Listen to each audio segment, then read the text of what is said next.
Everyone, welcome to let's study YouTube platform. हम BPSC TRE 2 का preparation कर रहे हैं, जिसमें हम विज्ञान को पढ़ रहे थे। विज्ञान से 40 नंबर का क्वेश्चन बनेगा, जो टोटल 40 क्वेश्चन होंगे। ठीक है, इसमें हम कक्षा 6 का विज्ञान पढ़ रहे थे। हम इसको पूरा चैप्टर वाइज कंप्लीट करेंगे 6 से 8 तक। आज ये हमारा दूसरा लेक्चर है। पिछले लेक्चर में हम 6 चैप्टर तक पढ़ चुके थे। आज हमको 7वें चैप्टर से पढ़ना है। ठीक है, तो चलिए फिर हम स्टार्ट करते हैं। अध्याय 7 का नाम है पेड़ पौधों की दुनिया। एससीईआरटी में दिया गया है, एनसीईआरटी में दिया गया है। पौधों को जानिए। ठीक है, तो हम चलिए देखते हैं। पौधे प्राथमिक अन्नदाता होते हैं। पौधों के 3 वर्गीकरण होते हैं। ठीक है, अर्थात हम पौधों को 3 भागों में बांटते हैं, शाक, झाड़ी, वृक्ष। ठीक है, शाक जो होते हैं हरे और कोमल तने वाले पौधे होते हैं और इनकी ऊंचाई बहुत कम होती है। ठीक है, जैसे धनिया, गेहूं, धान, मेथी, पालक, ये सब क्या होते हैं? शाक। झाड़ियाँ, इनका तना जो होता है वो पतला होता है, सख्त और काष्ठी होता है। ठीक है, और ये झाड़ियों के रूप में पाया जाता है, जैसे गुलाब, नींबू, गुड़हल। ठीक है, इनका जो ऊंचाई होता है, ये जो शाख होते हैं इनसे ऊंचा होता है थोड़ा। ठीक है, वृक्ष, जिसका तना भूरा छाल वाला, मोटा तथा जिसकी शाखाएं तने के ऊपरी भाग से निकलती हैं, वह मोटा व बड़ा होता है। इसको क्या कहते हैं? वृक्ष कहते हैं। जैसे आम का पेड़ हो गया, ठीक है, पीपल का पेड़ हो गया, ये सब क्या कहलाते हैं? वृक्ष कहलाते हैं। ठीक है, तो चलिए फिर हम देखते हैं जड़ किसको कहते हैं। ठीक है, अब चलिए थोड़ा सा इसमें और बाकी रह गया। 2 प्रकार के और पाया जाता है, एक विसर्पी लता, एक आरोही लता। ठीक है, तो विसर्पी लता जैसे पुदीना, तरबूजा, खीरा, ये सब क्या होता है? विसर्पी लता, ये पूरे जमीन पर फैला हुआ होता है। आरोही लता, यह किसी के सहारे चढ़ता है, जैसे मनी प्लांट, मटर आदि। ठीक है, ये आरोही लता। ठीक है, अब फिर यहाँ से हमको देखना है जड़। हम जड़ को देखते हैं तो पेड़ पौधे की भूमि के नीचे वाला जो भाग होता है, ये पौधों को खड़ा होने में मदद करता है। इसको क्या कहा जाता है? जड़ कहा जाता है। मिट्टी में उपस्थित जल तथा खनिज का अवशोषण, मिट्टी के कटाव को रोकना। कुछ पौधों के जड़ों में भोजन का संग्रहण भी होता है। तो जड़ के बारे में इंपॉर्टेंट ये याद रख लीजिए, पेड़ पौधों के जो भूमि के नीचे वाला भाग होता है उसको जड़ कहा जाता है। मिट्टी में उपस्थित जल तथा खनिज लवण का ये अवशोषण करता है। ठीक है, उसके बाद मिट्टी के कटाव को ये रोकता है जड़। कुछ पौधों के जड़ों में भोजन का संग्रहण भी होता है। ठीक है, जैसे आलू वगैरह होते हैं, ये सब आलू नहीं, आलू तो तना होता है। बाकी जैसे मूली, गाजर, सलजम, ये सब क्या कहलाते हैं? ये हमारे भोजन होते हैं जो इसके जड़ में रहते हैं। ठीक है, तो चलिए हम देख लेते हैं जड़ कितने प्रकार के होते हैं। तो जड़ के प्रकार देखें, मूसला जड़, रेशेदार जड़, जिसको झगड़ा जड़ भी कहा जाता है। ठीक है, मूसला जड़ अगर देखें, जिन पौधों की मुख्य जड़ मिट्टी के अंदर जाती है उसी को मूसला जड़ कहा जाता है। मूसला जड़ जो हम खाते हैं, जैसे मूली, गाजर, सलजम, शकरकंद, टैपियोका, चुकंदर आदि, ये सब क्या कहलाते हैं? मूसला जड़ कहलाते हैं। ठीक है, चलिए हम झकड़ा जड़ देख लेते हैं। गेहूं, घास, मक्का, गन्ना आदि। झकड़ा जड़ जो होता है, इसकी जड़ें क्या होती है? सभी समान, जितने भी रेशे होते हैं सब एक समान होते हैं। इसमें कोई, जैसे मूसला जड़ होता है कि उसमें एक मेन पूरा गया रहता है। जैसे आप मूली, गाजर देखेंगे तो एक पूरा मेन गया तो उसमें बहुत छोटे छोटे रोए निकलने रहते हैं, तो उसको मूसला जड़ कहा जाता है। जो मेन एक पूरा नीचे चला जाता है। झगड़ा जड़ में क्या होता है? ऐसा कोई मेन नहीं होता है, सब एक बराबर निकले रहते हैं। ठीक है, उसको झगड़ा जड़ कहा जाता है, जैसे गेहूं, घास, मक्का, गन्ना आदि में। ठीक है, फिर चलिए हम देखते हैं झगड़ा जड़ के प्रकार क्या होते हैं। देखिए, जो झगड़ा जड़ होता है इसके प्रकार देखते हैं तो रेशेदार, जैसे प्याज, लहसुन, इसमें रेशेदार झगड़ा जड़ पाया जाता है। परजीवी, ये जड़ दूसरे पौधों के ऊपर रहते हैं, जैसे अमरबेल। अवस्तंभ किसको कहा जाता है? ये जड़ें भूमि के ऊपर तने से निकलती हैं, जैसे बाजरा, मक्का, गन्ना। ठीक है, स्तंभ, ये जड़ें टहनियों से निकलती हैं, जैसे बरगद में आप लोगों ने देखा होगा कि बरगद से निकलता है तो वो भी एक जड़ रहता है। ठीक है, इसको स्तंभ जड़ कहा जाता है। ठीक है, अब चलिए एक चीज और देख लीजिए, अभी चलिए आगे बताते हैं हम। ठीक है, तना और जड़। ठीक है, तना पौधा, अब देखिए तना के बारे में हम देखते हैं। तना पौधे का वह भाग है जो जड़ द्वारा अवशोषित जल और खनिज पदार्थों को पत्तियों और पौधों के अन्य भागों तक पहुंचाता है। ठीक है, अभी तक हम लोगों ने जड़ के बारे में देखा था। तो तना क्या करता है? ये जैसे जड़ तो क्या कर लेता है? भोजन और जल को अवशोषित कर लेता है। ठीक है, तो ये तना क्या करता है? जो जड़ अवशोषित किया रहता है जल और खनिज पदार्थ, ये क्या करता है? उसको पत्तियों और पौधों के पास मतलब ये पहुंचाता है। ठीक है, अन्य भागों तक ये पहुंचाने का कार्य तना करता है। ठीक है, तने से पत्तियां और शाखाएं निकलती हैं। कुछ पौधों के तने जमीन के नीचे भी होते हैं जिन्हें हम खाते हैं, जैसे आलू, प्याज, अदरक, लहसुन, ये सब क्या होता है? तना होता है। तो अभी कभी कभी एग्जाम में पूछ लेता है कि आलू क्या है, प्याज क्या है, अदरक क्या है, तो ये सब क्या होता है? तना होता है। लेकिन तो ये किसके नीचे रहता है? जमीन के अंदर रहता है, तो इसमें कंफ्यूजन हो जाता है। तो अब देखिए, जड़ और तना को अगर हमको अलग करना है तो इसको जरा एक बार समझिए। देखिए, अगर कोई इस तरह से अगर देखिए मूसला जड़ के टाइप में अगर इस तरह से कोई अंदर जा रहा है तो ये क्या होगा, जड़ होगा। बाकी अगर कोई गोल में जा रहा है जिसमें कोई नुकीला पार्ट ऐसे नुकीले टाइप में नहीं बना होगा तो ये क्या होगा, तना होगा। तो देखिए आलू, तो आलू देखिए गोल है, इसमें कोई बना है ऐसे मूसला जड़ के टाइप में नहीं, तो ये आलू क्या होगा, तना होगा। प्याज, प्याज भी क्या होगा, तना होगा। अदरक, अदरक भी क्या होगा, एक तना होगा। लहसुन क्या होगा, तना होगा। तो समझ में आ गया। अब देखिए मूली हो गया, मूली में बना होता है। गाजर हो गया, अब देखिए चुकंदर भी ऐसे ही बना होता है, ठीक है। उसके बाद सलजम भी ऐसे ही बना होता है। तो सब में क्या, अगर किसी में ऐसे जड़ के टाइप में बना होगा तो वह जैसे मूसला जड़ ऐसे पूरा चला जाता है ना, तो अगर इस टाइप का बना होगा तो वह क्या होगा, जड़ होगा। बाकी का अगर कोई गोल होगा उसमें नहीं बना होगा तो ये क्या होगा, तना होगा। तो अब तो एग्जाम में अगर ऐसे क्वेश्चन बहुत बार पूछा हुआ है कि आलू क्या है, तो आलू एक तना है, प्याज तना है, अदरक तना है, लहसुन तना है आदि, ठीक है। चलिए फिर हम पत्तियों के बारे में देख लेते हैं। अभी तक हमने क्या क्या पढ़ा, जड़ पढ़ लिए हम लोग, तना पढ़ लिए। अब हमको क्या पढ़ना है, पत्तियां, ठीक है। पत्तियां तने और टहनियों से निकलती हैं।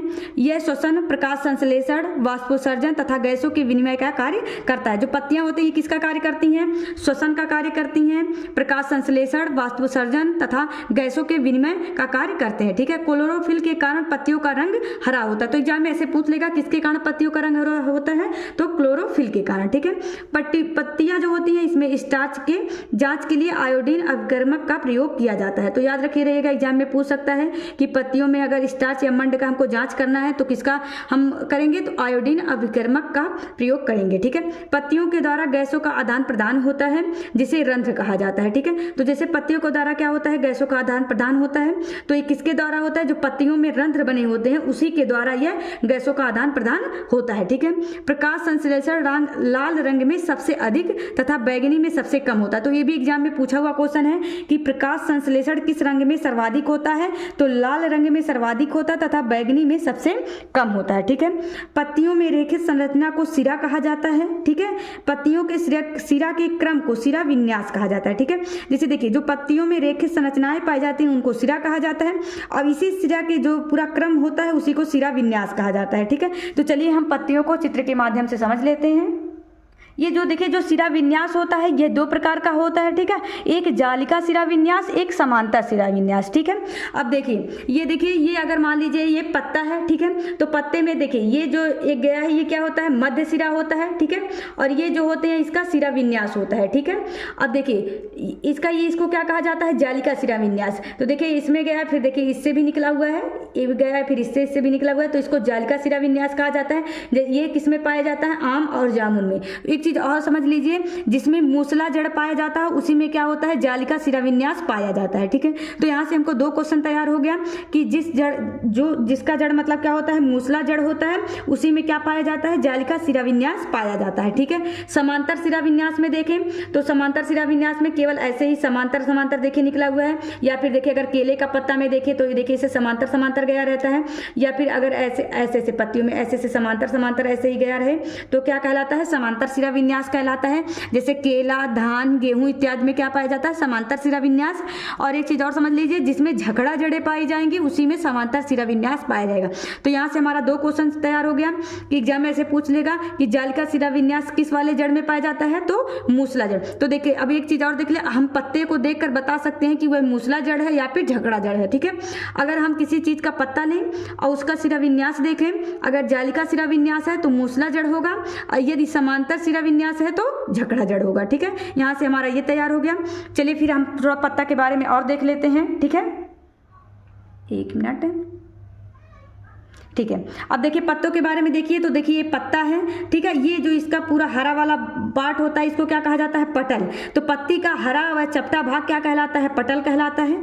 ये जो देखिए ये तना गया है, और तने से जो पार्ट ये जिससे पत्ता लगा रहता है उसी को पर्णवृंत कहा जाता है, ठीक है। इतना समझ में आ गया। और ये क्या होता है, तना होता है। तो हमको यहाँ से पूरा पत्तियों के बारे में हम समझ लिए। अब चलिए हम आगे देखते हैं बीज क्या होता है, ठीक है। बीज देखते हैं तो द्विबीजपत्री, एक बीजपत्री। बीज कितने प्रकार के होते हैं, दो प्रकार के, द्विबीजपत्री और एक बीजपत्री। अगर सिरा विन्यास जालिका रूपी है और पौधा द्विबीजपत्री होगा, ठीक है। तो समझ में आ गया। अगर सिरा विन्यास कैसा है, जालिका रूपी है, या फिर मूसला जड़ है तो पौधा द्विबीजपत्री होगा, जैसे चना, मूली, गाजर, भिंडी इत्यादि। ठीक है, अगर एक बीजपत्री में देखें जिसमें एक भाग होता है, जिसमें क्या पाया जाता है, समांतर सिरा विन्यास पाया जाता है, या फिर झकड़ा जड़ें पाई जाती हैं, जैसे मक्का, गेहूं, प्याज, लहसुन, ये सब क्या कहलाएगा, एक बीजपत्री। तो यहाँ से हमको द्विबीजपत्री और एक बीजपत्री समझ में आ गया। ठीक है, चलिए फिर हम आगे देखते हैं।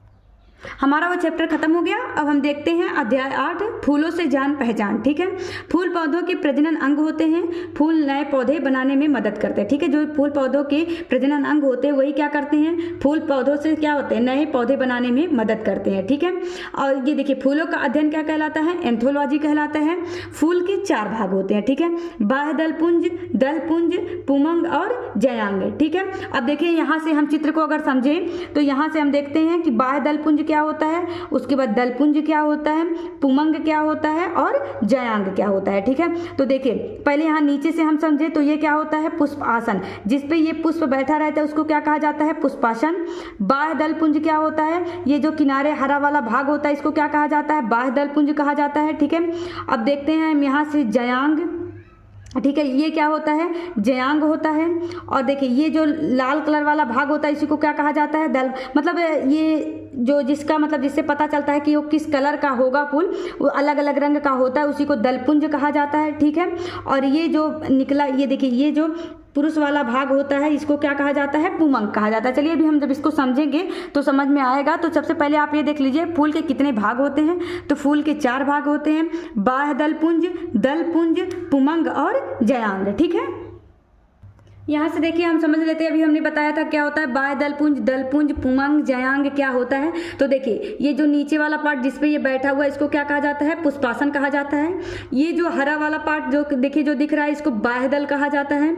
ठीक है, और उसके बाद यहाँ पे देखिए, यहाँ पे समझ में आ गया बाह्य दल। ठीक है, जिसको बाह्य दल को ही क्या कहा जाता है, अंकुड़ी कहा जाता है। ठीक है, अभी ये SCERT पुस्तक में बाह्य दल का नाम क्या दिया गया है, अंकुड़ी। तो यहाँ से समझ लीजिए बाह्य दल को क्या कहा जाता है, अंकुड़ी। ठीक है, अब देखिए ये जो बीच वाला पार्ट होता है इसी को क्या कहा जाता है, स्त्री केसर, जिसको जयांग कहा जाता है। ठीक है, अब देखिए ये जो पत्ता होता है इसी को दल, अभी हमने बताया था ना दलपुंज, तो ये जिससे कलर का पता चलता है, ये जो पत्तियों के जैसे बना हुआ है इसी को क्या कहा जाता है, दलपुंज कहा जाता है, जिसको पंखुड़ी कहा जाता है। ठीक है, और उसके बाद हमने बताया था कि ये जो साइड से देखिए जो यहाँ पे ये जो पतला पतला निकल रहा है इसी को क्या कहा जाता है, पुंकेसर कहा जाता है। तो यहाँ से हमको क्या क्या समझ में आया, इसको देखिए ये वाला, ये जो नीचे हरा वाला दिख रहा है इसको बाह्य दलपुंज कहा जाता है। ठीक है, ये जो बीच वाला पार्ट कहा गया था इसी को जयांग या स्त्री केसर कहा जाता है। ठीक है, ये जो साइड साइड से पतला पत्ता निकला हुआ है इसको क्या कहा जाता है, पुंकेसर कहा जाता है। और ये जिसे देखिए जो पीला कलर पूरा बना हुआ है इसको क्या कहा जाता है, पंखुड़ी या दलपुंज कहा जाता है। ठीक है, तो यहाँ से समझ में आ गया बाह्य दलपुंज जो हरा वाला पार्ट होगा, इससे जो फूल निकलेगा उसको क्या कहलाएगा, फूल से जिससे कलर हमको पता चलता है उसको क्या कहा जाएगा, दलपुंज कहा जाएगा। स्त्री वाले भाग को जयांग कहा जाएगा और ये जो पुरुष वाले भाग को पुमंग कहा जाएगा। ठीक है, तो चलिए फिर यहाँ से फिगर से समझ में आ गया। अब चलिए हम आगे देखते हैं। हमने बाह्य दलपुंज को देखा, फूल के नीचे हरी पत्तियों जैसी संरचनाएं जो होती हैं उसको बाह्य दलपुंज कहा जाता है। दलपुंज या फिर इसी को पंखुड़ी कहा जाता है, अभी हमने बताया था, अलग अलग रंग की होती हैं। यह कीड़े मकोड़ों को आकर्षित करने का कार्य यही करती हैं जो अलग अलग कलर की होती हैं। ठीक है, बाह्य दलपुंज हमने बताया इसको अंकुड़ी कहा जाता है और दलपुंज को क्या कहा जाता है, पंखुड़ी कहा जाता है। पुमंग या पुंकेसर यह पौधे का नर भाग होता है जिसमें पराग या परागकण होता है। ठीक है, जो परागण की क्रिया होती है, पराग या परागण की क्रिया जो होती है इसी पुमंग या पुंकेसर में होती है। जयांग जो स्त्री केसर का भाग होता है, जयांग ये मादा भाग होता है, इसमें अंडाशय और बीजांड होते हैं। ठीक है, चलिए अब हम पुमंग को समझ लेते हैं अच्छे से। ये जो पुमंग होता है ये पुंकेसर का समूह चक्र होता है। ठीक है, इसमें क्या होता है, ये पुमंग ये इसमें 3 भाग होते हैं, पुंकेसर, परागकोश, परागकण। तो ठीक है, यहाँ से हमको क्या समझ में आ गया, पुंकेसर, परागकोश, परागकण। ठीक है, पुमंग के भाग होते हैं। तो देखिए ये जो बीच वाला भाग होता है इसको हमने बताया क्या कहलाता है, ये जयांग कहलाता है, जो स्त्री वाला भाग होता है। ठीक है, इसमें, और ये पुरुष वाला जो होता है, तो चलिए देख लेते हैं इसमें, इसको पुंकेसर कहा जाता है। तो देखिए जो ये पतली पतली से सिराएं निकली होती है इसको क्या कहा जाता है, पुंकेसर कहा जाता है। यहाँ से समझ में आ गया, ये पुंकेसर होता है, ठीक है। पराग कोष क्या होता है, देखिए तो ये गोल गोल बना है, इसको क्या कहा जाता है, पराग कोष कहा जाता है। और इसमें जो भरा हुआ होता है इसको क्या कहा जाता है, पराग कण कहा जाता है। यहाँ से समझ में आ गया। जो ये पतला सा निकला होता है इसको पुंकेसर कहा जाता है, और ये जो गोल गोल सा बना होता है इसको क्या कहा जाता है, पराग कोष कहा जाता है, इसको पराग कोष कहा जाएगा, ठीक है। और इसमें जो भरा हुआ होता है इसको पराग कण कहा जाता है, ठीक है। तो पुमंग के कितने भाग होते हैं, 3 भाग होते हैं, पुंकेसर, पराग कोष, पराग कण। यहाँ से हमको समझ में आ गया। चलिए हम जयांग को देखते हैं। तो स्त्री केसर का जो क्या होता है, स्त्री केसर का जो समूह चक्र होता है इसको क्या कहा जाता है, जयांग कहा जाता है। जयांग के भी 3 पार्ट होते हैं, वर्तिकाग्र, वर्तिका और अंडाशय, ठीक है। तो ये देखिए ये ऊपर वाला भाग वर्तिकाग्र कहलाता है, बीच वाला भाग वर्तिका कहलाता है, और नीचे वाला भाग क्या कहलाता है, अंडाशय कहलाता है, ठीक है। चलिए फिर हम आगे देखते हैं। तो एग्जाम में इससे क्वेश्चन बन सकते हैं कि पुमंग के भाग कौन से होते हैं, जयांग के भाग कौन से होते हैं, तो ये आप लोग याद रखी रहिएगा, ठीक है। फिर परागकण का वर्तिकाग्र तक पहुंचना ही क्या कहलाता है, परागण कहलाता है, ठीक है। चलिए एक बार आपको चित्र के माध्यम से हम समझा देते हैं। अभी हमने यहाँ पे समझाया था ना, ये देखिए ये वर्तिकाग्र होता है, ठीक है। तो अभी हमने बताया वर्तिकाग्र तक पहुंचना परागण कहलाता है, परागकण। अब देखिए परागकण यहाँ भरा हुआ है, ये पुंकेसर वाला पार्ट है, मतलब ये जो पुमंग वाला भाग होता है, तो पुमंग से यहाँ तक पहुंचना ही क्या कहलाता है, परागण की क्रिया होती है। तो हमने यहाँ से देखा परागकण का वर्तिकाग्र तक पहुँचना ही क्या कहलाता है, परागण कहलाता है। परागण के जो प्रकार होते हैं बहुत से प्रकार से होता है, जैसे क्या होता है, वायु परागण, कीट परागण, जल परागण, जंतु परागण, पक्षी परागण। अब समझते हैं, वायु परागण मतलब वायु के द्वारा पहुँच जाए, कीट परागण मतलब कीट परागण का मतलब क्या होता है, जो परागकण होते हैं वो कीटों के माध्यम से चले जाएं, जल परागण मतलब जल के द्वारा, जंतु परागण मतलब जंतु के द्वारा, पक्षी मतलब जैसे देख ले पक्षी, मान लीजिए किसी पुंकेसर के पास किसी पराग का अगर जो जैसे पराग कोष पे अगर पक्षी बैठ जाती है, मान लीजिए उसके पैर में क्या लग गया, ये परागकण लग गया, ठीक है। उसके बाद ये स्त्री केसर का जो पराग कोष वाले भाग पे अगर ये जाके बैठ जाती है तो यहाँ से वहां तक वो परागकण पहुंच जाता है, उसी को हम क्या कहते हैं, परागण की क्रिया कहते हैं, ठीक है। अब देखिए स्वपरागण क्या होता है, एक ही पेड़ में परागण क्या कहलाता है, स्वपरागण। मतलब मान लीजिए एक फूल से दूसरे फूल पे अगर स्वपरागण कहलाता है। पर परागण क्या होता है, अगर एक पेड़ से दूसरे पेड़ में परागण हो रहा है तो क्या कहलाएगा, पर परागण कहलाएगा, ठीक है। निषेचन क्या होता है, परागकण, जैसे ये जो परागण के फलस्वरूप परागकण का अंडाशय में पहुंचना ही क्या कहलाता है, ये निषेचन कहलाता है। और केवल 2 परागकण ही अंडाशय में जाते हैं, ठीक है। तो देखिए ये वाला जो पार्ट है, यहाँ से वर्तिकाग्र से नीचे अगर अंडाशय तक पहुंचने की क्रिया को ही क्या कहलाता है, निषेचन कहा जाता है, ठीक है। अब देखिए एससीईआरटी पुस्तक में दिया गया है, इसको आप लोग अच्छे से देख लीजिए। पूर्ण फूल क्या होता है, जिसमें अंकुड़ी, पंखुड़ी, पुंकेसर और स्त्रीकेसर। अंकुड़ी मतलब हमने बताया था बाह्य दलपुंज, पंखुड़ी मतलब क्या बताया था, दलपुंज, पुंकेसर और स्त्रीकेसर चारों पाए जाते हैं। उसको क्या कहा जाता है, पूर्ण फल कहा जाता है। अपूर्ण फूल किसको कहा जाता है, जिसमें 4 में से कोई एक अनुपस्थिति रहे, अर्थात जैसे अंकुड़ी हो गया, पंखुड़ी हो गया, पुंकेसर है, स्त्रीकेसर नहीं है, या फिर पंखुड़ी, पुंकेसर और स्त्रीकेसर है, अंकुड़ी नहीं है, ठीक है। मतलब इसमें से कोई 4 में से एक अगर गायब है तो उसको अपूर्ण फूल कहा जाता है। पूर्ण फूल उसको कहा जाता है जिसमें 4 उपस्थित हो। एक लिंगी, जिसमें पुंकेसर या स्त्री केसर कोई एक हो, या तो पुंकेसर हो या तो स्त्री केसर हो, उसको एक लिंगी कहा जाता है। द्विलिंगी, जिसमें क्या स्त्री केसर और पुंकेसर दोनों हो, उसको द्विलिंगी कहा जाता है। अलिंगी, जिसमें ना तो पुंकेसर हो ना तो स्त्री केसर हो, उसमें क्या उसको क्या कहा जाता है, अलिंगी फूल कहा जाता है। तो यहाँ से एग्जाम में क्वेश्चन बन सकते हैं, आप लोग याद रखे रहिएगा। अब यहाँ से हम अगला चैप्टर देखे हैं, अध्याय 9। यहाँ से हमको देखना है अध्याय 9, जंतुओं में गति। एनसीईआरटी में दिया गया है शरीर में गति, ठीक है। एक स्थान से दूसरे स्थान पर जाना, इस प्रकार की गति को हम क्या कहते हैं, गमन कहते हैं, ठीक है। हमारे बॉडी में संधि या जोड़ होते हैं। शरीर के अंग जहाँ से मुड़ते हैं ये अस्थियों का संधि स्थल कहलाता है, ठीक है। उसी को संधि या जोड़ कहा जाता है। जैसे हाथ का मुड़ना, पैर का मुड़ना, जहाँ जहाँ से मुड़ते हैं उसी को क्या कहा जाता है, अस्थियों का संधि स्थल कहलाता है, ठीक है। अब मनुष्य में 4 प्रकार के संधि स्थल जो है इंपॉर्टेंट है, चलिए इसको हम देख लेते हैं। मनुष्य के शरीर में पाई जाने वाली संधियां हम देखते हैं। तो पहली जो संधि है कंदुक खलिका संधि, जिसको बाल एवं सॉकेट जॉइंट कहा जाता है। ये सभी दिशाओं में गति कर सकते हैं। ये कंधे और कूल्हे में पाया जाता है। तो एग्जाम में पूछा हुआ क्वेश्चन है कि सभी दिशाओं में जो गति करता है तथा कंधे और कूल्हे में कौन सा ज्वाइंट पाया जाता है या फिर कौन सी संधि पाई जाती है, तो कंदुक खलिका संधि पाई जाती है, ठीक है। कब्जा या हिंज संधि, एक ही दिशा में गति होती है। ये कोहनी एवं घुटने में पाया जाता है, ठीक है, कब्जा या हिंज संधि, ठीक है। धुराग्र या इसको खूटी संधि कहा जाता है। है ऊपर नीचे दाएं बाएं एवं आगे पीछे की गति होती है, इसको धुराग्र कहा जाता है या फिर खूंटी संधि कहा जाता है। सिर एवं गर्दन को यह जोड़ती है, तो ये एग्जाम में ऐसे पूछ लेगा कि सिर एवं गर्दन को जोड़ने वाली संधि क्या कहलाती है, तो धुराग्र या खूंटी संधि। अचल संधि कोई गति नहीं होता है, एक खोपड़ी की संधि को क्या कहा जाता है, अचल संधि कहा जाता है। ठीक है, तो सभी दिशाओं में गति, कंदुक खल्लिका संधि। कब्जा एक ही दिशा में गति अगर होगा, कब्जा या हिंज संधि जिसको कोहनी या घुटने में होता है। धुराग्र ऊपर नीचे दाएं बाएं एवं आगे पीछे हो जाता है, सिर एवं गर्दन को जोड़ने वाली संधि। अचल संधि इसमें कोई गति नहीं होता है, जो खोपड़ी की संधि होती है उसको अचल संधि कहा जाता है। ठीक है, अचल मतलब बिना चल, कोई चल नहीं होता है। ठीक है, उसके बाद चलिए हम यहाँ से फिर देखते हैं कंकाल तंत्र। ठीक है, कंकाल तंत्र देखते हैं। अस्थि और उपास्थि से मिलकर बना होता है। उपास्थि क्या होता है इसको देख लेते हैं। यह मुलायम होता है, CA3PO4 का होल्ट वाइज इसमें पाया जाता है, इसमें कैल्शियम कार्बोनेट नहीं पाया जाता है। ठीक है, उपास्थि में। ठीक है, नाक कान तथा सभी हड्डियों के सिरों पर पाया जाता है। ठीक है, तो एग्जाम में ऐसे पूछा हुआ क्वेश्चन है कि नाक तथा कान में कौन सी अस्थि पाई जाती है, उपास्थि पाई जाती है, यह मुलायम होता है। ठीक है, अगर हम देखते हैं अपने नाक वाला भाग देखें, कान का भाग देखें, तो यहाँ पे क्या होता है, मुलायम होता है, लेकिन तो ये हड्डी होती है, इसको क्या कहा जाता है, उपास्थि कहा जाता है। ठीक है, और ये जो सभी बड़ी हड्डियां होती हैं इनके सिरों पर भी इसी को पाया जाता है। ठीक है, चलिए हम एक बार चित्र से समझ लेते हैं। उसके बाद हम देखते हैं अस्थि।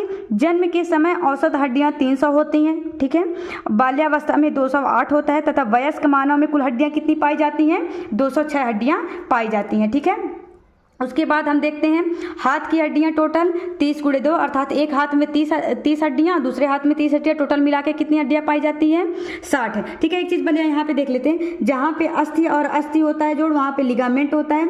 मांस प्लस अस्थि का टेंडम होता है, मांस प्लस मांस का सेलेक्सर होता है। ठीक है, पैर की हड्डियां कितनी होती हैं, 60 होती हैं। ठीक है, मेरुदंड जो होता है रीढ़ की हड्डी टोटल 26 होती है। पसली 12 जोड़ी में पाया जाता है, जो टोटल 24 हड्डियां होती है। ठीक है, याद रखे रहिएगा। पेल्विक या इसको क्या कहा जाता है, श्रेणी में खला। ठीक है, इसमें केवल कितने पाया जाता है, एक पाया जाता है। कैल्विक या जिसको हंसली कहा जाता है, ये 2 पाए जाते हैं, 2 हड्डी। स्कैपुला बाहों के या कंधों से जोड़ने के लिए जो होता है, ये कितनी पाई जाती हैं, 2 पाई जाती हैं। ठीक है, पसली 12 जोड़े में पाया जाता है, 24। सिर में टोटल 32 हड्डियां पाई जाती हैं। गर्दन में 7 हड्डियां पाई जाती हैं और कान में 6 हड्डियां पाई जाती हैं। ठीक है, यहाँ से कुछ इंपॉर्टेंट चीजें इसको देख लेते हैं। हमारे शरीर का सबसे बड़ी हड्डी जांघ की हड्डी होती है, जिन्हें अंग्रेजी में फीमर कहा जाता है। ठीक है, मांस को हड्डी से जोड़ने वाली विशेष रेशों को कंडरा या टेंडम कहते हैं। 2 अस्थियां आपस में विशेष प्रकार की रेशों से जुड़ी होती हैं, उसे लिगामेंट कहा जाता है, जिसको हिंदी में स्नायु कहा जाता है। ठीक है, मेरुदंड छोटी छोटी अस्थियों से बना होता है, जिसे क्या कहा जाता है, कशेरुक कहा जाता है। कंधे की अस्थि को अंश अस्थियां कहा जाता है। तो एग्जाम में पूछा हुआ क्वेश्चन है कि कंधे की अस्थि को कौन सी अस्थियां कहा जाता है, तो क्या अंश अस्थियां कहा जाता है। कमर की अस्थियां को श्रेणी अस्थियां कहा जाता है। तो यहाँ से हमारा 2 क्वेश्चन बना कि कंधे की अस्थि को क्या कहा जाता है, अंश अस्थियां कहा जाता है। कमर की अस्थियां को क्या कहा जाता है, श्रेणी अस्थियां कहा जाता है। ठीक है, ये सब SCRT पुस्तक में अलग से दिया हुआ है, इसको याद रख लीजिए। चलिए फिर आगे दिखाते हैं। कमर की अस्थियों को श्रेणी अस्थियां कहते हैं। औरतों में कमर की हड्डी थोड़ा बड़ा और क्या होता है, ज़्यादा कटोरा नुमा होता है तथा माता के गर्भ में पल रहे शिशु को स्थिर रखता है। ठीक है, हमारे शरीर के लचीले अस्थि को उपास्थि कहा जाता है। यहाँ से इंपॉर्टेंट क्वेश्चन था, तो यहाँ से ये चारों तो एकदम याद रखे रहेगा। ठीक है, कंधे की अंश अस्थि को क्या कहा जाता है, कंधे की अस्थि को अंश अस्थियां कहा जाता है। कमर की अस्थियों को श्रेणी अस्थियां कहा जाता है। ठीक है, और उसके बाद मेरुदंड जो होता है छोटी छोटी अस्थियों से मिलकर बना होता है। ठीक है, यहाँ से हम देखते हैं शरीर की सबसे छोटी हड्डी स्टिपीज होती है, मध्य कान में पाया जाता है। सबसे बड़ी हड्डी फीमर होती है, जो जांघ में पाई जाती है। सबसे चमकीला हड्डी टिबिया टांग में पाया जाता है। ठीक है, केचुए में गति शरीर की पेशियों को बारी बारी से विस्तरण एवं संकुचन से होता है। ठीक है, अब देखिए घोंघा के बारे में कुछ इंपॉर्टेंट दिया गया है पुस्तक में, इसको देख लेते हैं। घोंघा का शरीर कठोर चीज से ढका रहता है। ठीक है, इसे कवच कहते हैं। तिलचट्टा, इसके 3 जोड़े पैर होते हैं। पक्षी की अस्थियां खोखली परंतु मजबूत होती हैं।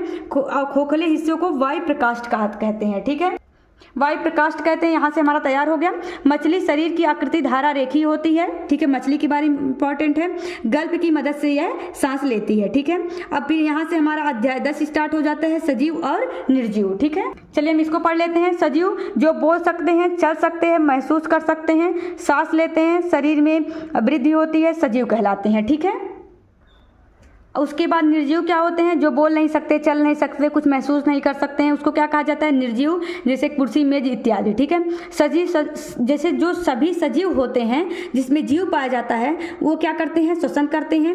जब सांस लेते हैं तो ऑक्सीजन गैस को अंदर करते हैं तथा CO2 गैस को बाहर निकालते हैं। ठीक है, गैसों का आदान प्रदान सभी जंतुओं में एक जैसा नहीं होता। ठीक है, जैसे जितने भी जंतु होते हैं उसमें सभी में अलग अलग प्रकार से गैसों का आदान प्रदान होता है, अर्थात वे अलग प्रकार से श्वसन करते हैं। ठीक है, चलिए फिर हम देख ले। मनुष्य, शेर, सांप, छिपकली, पक्षी में किसके द्वारा होता है, फेफड़े के द्वारा होता है।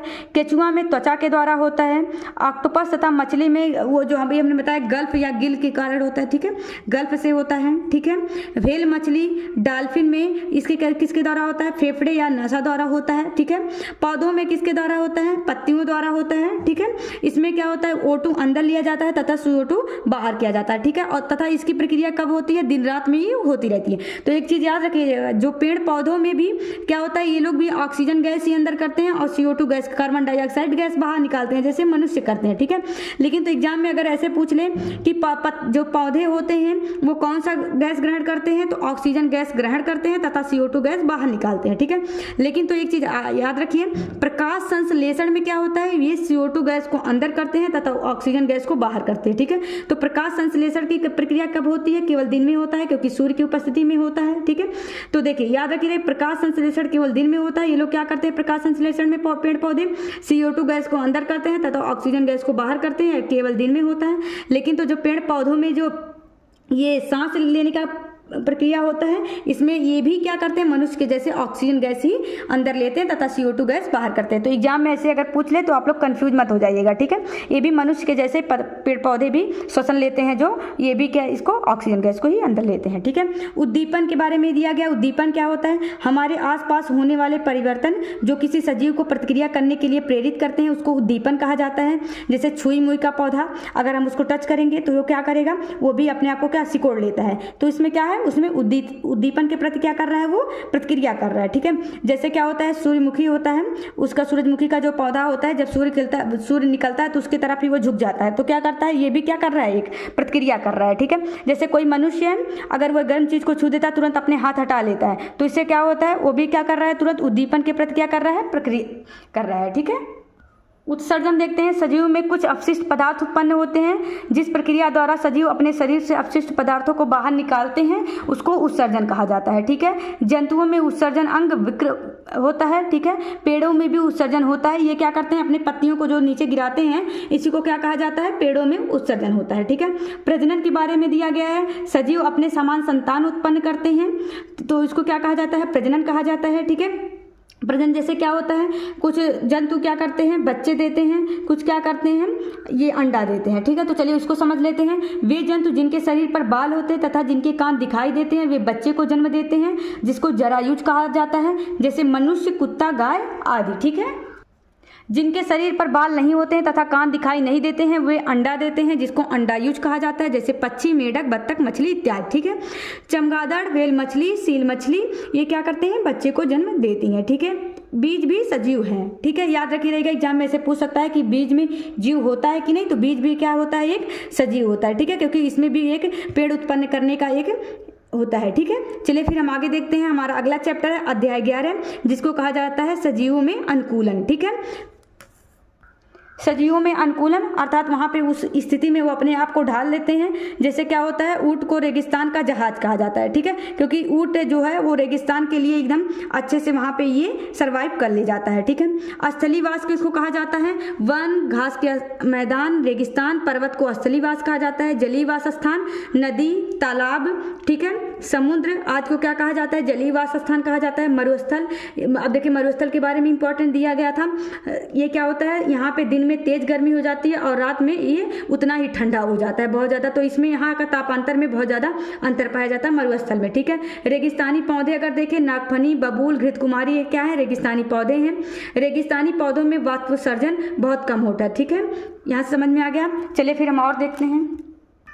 पर्यावरण में घटक पाए जाते हैं, तो एक प्राकृतिक घटक होता है, एक मानव निर्मित घटक होता है। तो हमको क्या पढ़ना है, प्राकृतिक घटक देखते हैं। तो प्राकृतिक घटक दो प्रकार के होते हैं, एक जैव घटक, एक अजैव घटक, ठीक है।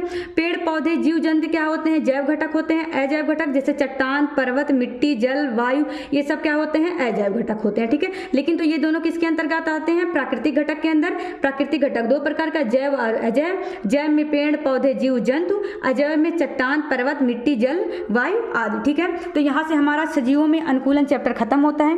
फिर अगला चैप्टर हमारा है अध्याय 12, दूरी, मापन एवं गति, ठीक है। इसके बारे में दिया गया है, चलिए हम देख लेते हैं।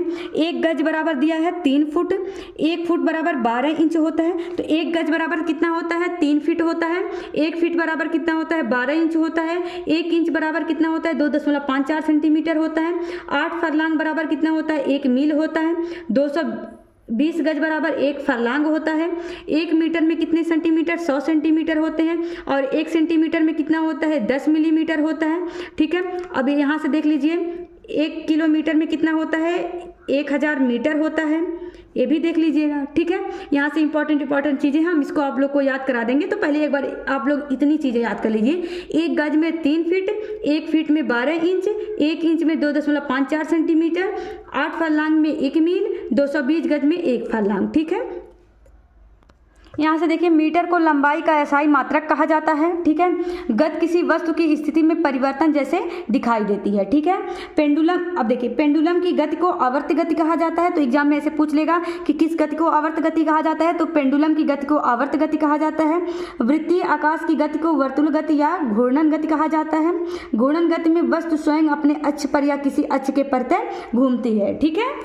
यहाँ से हमारा ये पूरा चैप्टर खत्म हो जाता है। अब हमको पढ़ना है अध्याय 13, ठीक है, प्रकाश को। तो यहाँ से हमारा कुल टोटल कितना चैप्टर, 18 चैप्टर और है। तो हम कल बाकी का 6 चैप्टर कल कंप्लीट कर देंगे। यहाँ से हमारा कक्षा 6 का पूरा कंप्लीट हो जाएगा। फिर 3 लेक्चर में हम ऐसे ही कक्षा 7 का खत्म कर देंगे, उसके बाद कक्षा 8 का खत्म कर देंगे, ठीक है। आप लोग इसको अच्छे से तैयार करिए। ओके।